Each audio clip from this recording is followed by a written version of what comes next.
Hey guys, so the new December post-ban list format is among us, and as always, I wanted to provide a meta tier list using Dueling Book data from YGO Scope. Now you can check my earlier video on how the tier scores are calculated, but I actually decided to update the formula by putting more weight onto the win percentage of the deck, as well as if the deck made top cut at YCS level events, where the impact of these components will be doubled. Now we have not had any YCS events yet for this new format, but we did have some regionals that I will be using for the top cut representation for the score, so big thanks to Seta360 for his work on collecting the data. Make sure to check out his YouTube channel and Twitter, all of which I will link down below.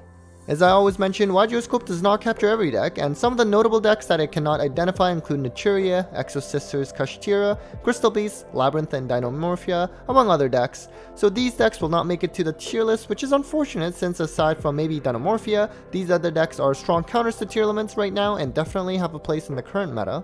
So starting at tier 1, to no one's surprise, is Tearlaments, and you will notice that the tier score is much larger than usual because again, I did modify the tier calculation so that there's more points added if the deck made top cut or has a strong win percentage.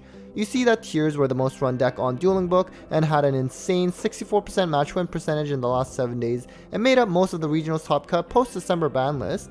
Realistically, the ban list did not do anything directly to Tears, but rather unleashed some more floodgates to combat the deck, but it's still clearly the best deck with almost everything at its disposal.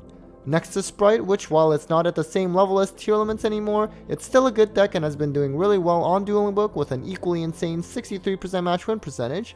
The deck has a lot of gas and can play a card like Shifter to combat against Tears, although it does not really play optimally under it like Flunder can.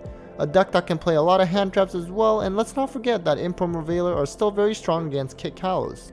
Then we have Floowandereeze, which basically rounds up the only 3 decks that are essentially playable this format at a high competitive level. The deck also won a crazy 60% of its matches online in the last 7 days, and if it draws Shifter, you are probably getting cooked. Really the best hope against Tears, it's got a variety of instant win cards like Featherstorm, Shifter, and even Wind Barrier Statue. So we're going to jump into tier 2, and we actually start with the long forgotten Sword Soul. The deck can technically play Dimensional Fissure as well and can really change its playstyle compared to how it used to be played, but still a decent deck that even topped the regional in this new format. At least the deck is still quite consistent, but now you may have to pair the deck with D-Shifter for it to have a chance in this format. A surprise second on this tier 2 section is Dark World, and my hunch is that because the structure deck just came out the past week, a lot of players are probably trying it out and beefing up those match count numbers. The win percentage at 42% is pretty miserable, and probably by end of the month we won't really be seeing this deck being played as nearly as much as it is now. Probably a bad time for this deck to enter the format when we have Tears as the best deck, but certainly cool to see an old strategy become live again. Next we have Branded, and I used to try to focus specifically on Branded Despia, but lately it's been harder to do that. Let's just refer this to any Branded deck, and with Bestials being the most popular package alongside with it. The quickly forgotten fusion deck that can still take matches if you do not give it the respect, and the Disciple Rawlock if they play it will catch you off guard and force you to instant scoop probably. Then we have Draco Slayer, which is also experiencing some competitive success as it has a decent matchup against Tears as it can search Necro Valley, and not to mention Magispector is a win, so you can summon it under Wind Barrier Statue against Flunder. It even had a regional top as well in this recent format, and while it's not played too much online on Dueling Book, it's certainly a solid strategy to play if you love the pendulum mechanic like I do. Next we have Tri-Brigade, which since the release of these Spright cards has been pretty solid. Definitely make sure to check out my recent Melfi Tri-Brigade Spright deck profile and combo featuring Cameron, and I'll have another profile involving Tri-Brigade Lyrilisk up tomorrow as well.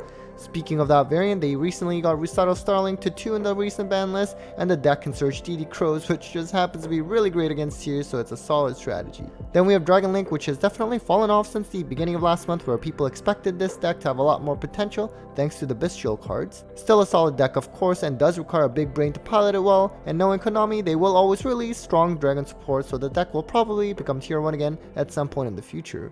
Then rounding up the tier 2 section, we actually have Hero. Now, if this deck can go first, it's actually quite strong against Tears because Darklaw on its own can win games against them, and now you pair that with something like Plasma that is a one-sided skill drain, or a recurring pop in DP that can make your opponent lose a ton of attack. If you want to learn how to play Hero optimally, you can check out the recent combo guide that my friend Drew did for my channel. Starting the Rogue section is Sky Striker, which actually recently got another new Link monster announced, so obviously Konami loves this archetype and probably won't be surprising if this comes back to at least tier 2 again someday, like it did early in the year. The win percentage among all players in the last 7 days on Dueling Book was quite miserable at 40%, but this deck does require a lot of skill to play well. Not the best in the current format considering the quick effect Grave Shufflers in Kaldo and Medora, seen in several decks that really hamper their strategy, not to mention Bestials on Ray also hits them hard. Then we have a deck labeled as just Red Eyes, which normally just ends up being Dragoon Turbo, featuring a lot of back row. This card used to be paired with Subterror or Eldritch a lot in the past, but now I'm seeing it paired with Dinomorphia as well. Dragoon is honestly still very powerful if you can bring it out, and paired with Floodgates it can actually be pretty hard to out those strategies, at least before siding. As you can see, the deck had a 55% match win percentage, so definitely not something to scoff at. Next we have Madolche, which I actually thought would be ranked higher than this, since even a few weeks ago this deck was getting a lot of hype in combination with the Verniself monsters, as it had a good anti-Tearlaments strategy with its shuffleback effects. I guess it's fallen off a bit now, but this deck has always been a popular rogue strategy regardless of the format, so I'm sure it will stick around for a while now. Then we have the fall of Mathmech, which at one point was rated even in the tier 1 section of my tier list videos in the past. Unfortunately, the release of Bestials was the first strike against this deck, and then quickly after that the Shizu cards came into the mix, which really made this deck difficult to play in the current format. The deck had a better matchup against Spright than Tears to begin with, so once Tears became the dominant best deck, Mathmech's representation went in the other direction. Still pretty solid performance with the 52 match win percentage in the last 7 days though. And then we have Ad Ignister, which always makes it to at least a rogue level, and the 59% match win percentage is actually pretty insane. I think the Tower monster in Arrival at Ignister is pretty solid, but of course the Grave Shufflers are probably pretty detrimental against this strategy as well, considering the amount of times it summons in a turn. Then we have a fan favorite in Salamangreat, which only won about 45% of its matches in the last 7 days.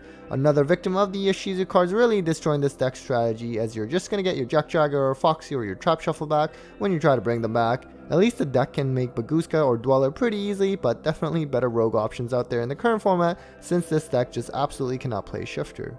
Next we have Dinosaurs, which Wydroscope unfortunately also combines Dinomorphia with this deck as well. Did not do well with the 42% match win percentage, but it's a fun rogue deck to play, and you just have to hope that Konami at least brings Mist to 2 or something for them to have a better chance. Then we have my favorite deck in Cyber Dragons actually make it to the rogue section. As usual, it had a pretty bad win percentage at 35%, and this deck unfortunately also gets hindered by both the Bestials and the Shizu Grave Shufflers. I'll be taking this deck to the remote YCS this weekend though, so wish me luck. I'll provide an update video with the list that I'll use shortly after the event.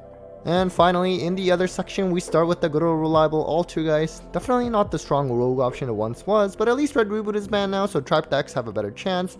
If Labyrinth could be identified, then that would be a much better trap option to play right now, especially with Eldritch no longer being the best control strategy, as that deck just hard loses to Bestial. Lastly, we have Punk, which is pretty funny that this deck is still being played and not just as an engine like it used to be.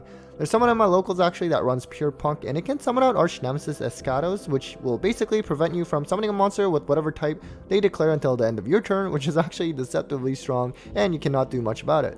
Alright guys, so that was it for this month's meta tier list. Hope that was interesting. Make sure to subscribe to see these on a monthly basis, and I'll be providing a rogue tier list by the data next week.